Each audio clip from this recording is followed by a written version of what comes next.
Sekali lagi, orang yang tidak diajak berbicara oleh Allah nanti di akhirat, yaitu orang yang tua, dia berzina. Kemudian penguasa yang zalim, penguasa yang suka berdusta, Bapak Ibu. Lalu yang terakhir siapa? Miskin tapi sombong.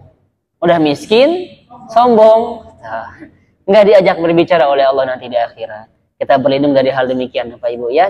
Jangan sampai kalau miskin teh Bapak Ibu tahu diri lah gitu. Ucapan tong tinggi-tinggi teuing, nggak biasa aja lah, datar atau ya sesuai dengan kehidupan kita. Ibu melihat tetangga punya kulkas 2 pintu, ibu beli, paksain suami buat minjem di bank emok, akhirnya kan ujung-ujungnya haram. Haram jadinya. Ujung-ujungnya apa? Diteror terus. Jangan. Ya udah, kita realistis saja ya. Kita punya segini ya segini. Kita ngontrak, udah ngontrak saja. Jangan dipaksakan. Kita lanjut.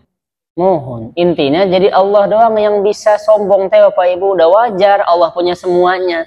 Kalau kita kan zahirnya doang milik kita, padahal itu semua adalah milik Allah Bapak Ibu. Harta zahirnya milik kita, hakikatnya milik siapa? Milik Allah. Anak zahirnya milik kita, hakikatnya milik siapa?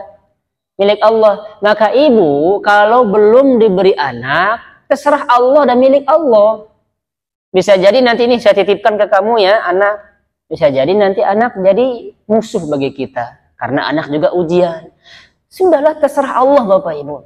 Allah belum ngasih kita rumah, terserah, karena rumah Allah.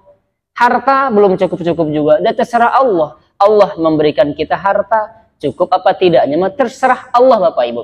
Makanya pentingnya kita bangun tauhid. Semuanya milik Allah.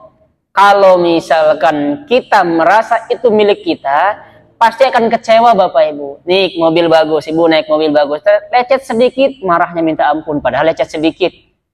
Kan harusnya disyukuri, bukan wajahnya yang lecet. Mobil lecet sedikit sama motor, habis yang pakai motor itu marah-marahin. Coba Bapak Ibu. Itu orang nggak bersyukur. Dia tidak mengetahui hakikatnya bahwasanya mobil itu bukan milik dia. Mobil itu milik Allah. Itu hanya sekedar casing. Gara-gara casing kita menjatuhkan kehormatan orang lain di depan umum. Bayangin nih lecet sedikit. Sampai-sampai dia masuk ke pintu mobil, dia masuk mobil bawa pisau. Kalau enggak nih saya langsung bacok kamu katanya. Disuruh ganti rugi, disuruh ini. Kasihan juga kan Bapak Ibu. Nah itu yang tauhidnya bermasalah. Kalau ibu kita tauhidnya benar, santai aja ibu tuh Bapak Ibu. Santai aja hidup. Ya, makanya benerin tauhid dari sekarang. Supaya tidak merasa ibu memiliki. Karena ibu tidak memiliki. Hakikatnya kita nggak ada apa-apa. Kita lanjutkan. 624. Siapa? Ya, mohon ya, sudah. Satu ya, sedikit sekali nih Bu Imas ya. Ya, ini kita pembahasannya tentang berakhlak baik. Rasulullah itu Bapak Ibu adalah manusia yang paling baik akhlaknya.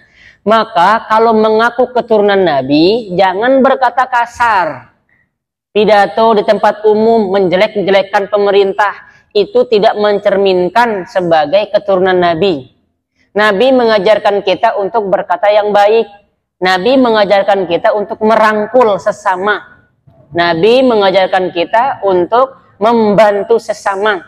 Makanya Bapak Ibu, banyak orang yang tidak suka ke masjid, itu disebabkan karena tingkah kita. Ada ibu-ibu pengajian, di mana ada orang yang baru datang, baru hijrahnya Bapak Ibu. Kerudungnya masih segini. Terus ibu bicarakan, ibu ngegosipin dia. Akhirnya dia nggak nyaman. Siapa yang salah? Kita yang salah, yang sudah lama di majelis ini nih. Harusnya kita bersyukur Bapak Ibu. Dia mau ngaji, memperbaiki diri, atau bertahap. Jangan langsung, tak kerudung ida gini, itu nggak pakai kosaki ini. Bertahap ya Bapak Ibu. Jangan langsung to the point. Lalu kemudian ada juga orang yang dimana ketika dia pakai cadar. Lalu kemudian jamaahnya ibu-ibu semua. Pakai cadar, nggak dibuka-buka cadarnya. Itu juga salah. Senyum ke kiri kanan, ngobrol. Itu namanya akhlak di majelis ilmu, di majelis taklim. Bukan berhenti, bukan diam. Pakai cadar-cadar, terus nggak ngobrol. Nggak senyum, nggak sapa. Buat apa teh Bapak Ibu? Nggak ada gunanya cadar teh. Kecuali kalau ibu-ibu berada pada lingkungan atau lingkaran laki-laki semua, silahkan pakai cadar. Namun ada orang juga dia benar pakai cadar, tapi buat style. Ibu tahu style? Ini dihiasin demikian rupa, mata di segini rupa. Kan laki-laki jadi penasaran. Dan laki-laki mau seneng yang gitu teh Bapak Ibu. Seneng deh. Siapa teh laki-laki? Siapa? Akhirnya penasaran-penasaran. Terus ujung-ujungnya mau nikah nih ceritanya, ada cerita. Pas mau nikah, dibuka cadarnya. Ternyata gigi gerham semua katanya teh. Ada yang bilang begitu, ada. Akhirnya dia bilang apa? Astagfirullahaladzim teh. Ada cerita. Itu mah ngebanyol barangkali Ibu ya. Ini indah dihias sedemikian rupa. Mata alisnya yang ditambah gini Bapak Ibu, ditambah yang apa namanya? Letek ya. Nah, cetar membahana lah kalau seorang artis bilang gitu, Mang. Akhirnya pas dibuka katanya innalillahi wa inna ilaihi raji'un. Kaget dia. Ini cerita dari Ustadz. Mungkin beliau bercanda kali ya. Nah, jangan dijadikan sebagai landasan itu Bapak Ibu. Nah, maksud saya intinya adalah ibu kalau pakai cadar sesama perempuan mah dibuka, ngobrol biar tahu Bapak Ibu ya. Jangan sampai bercadar untuk keindahan supaya dilihat sama orang. Paham? Ya, silahkan kita lanjut. Masya Allah. Akhlaknya Nabi itu Bapak Ibu ya, luar biasa akhlak Nabi. Pertama, ini masalah sifat apa ini Bapak Ibu ya? Fisik Nabi. Ibu pasti pernah hemornya, pernah enggak megang kain sutra? Pernah ya? Lembut ya? Saya mah belum pernah. Kain sutra itu kayak gimana sih?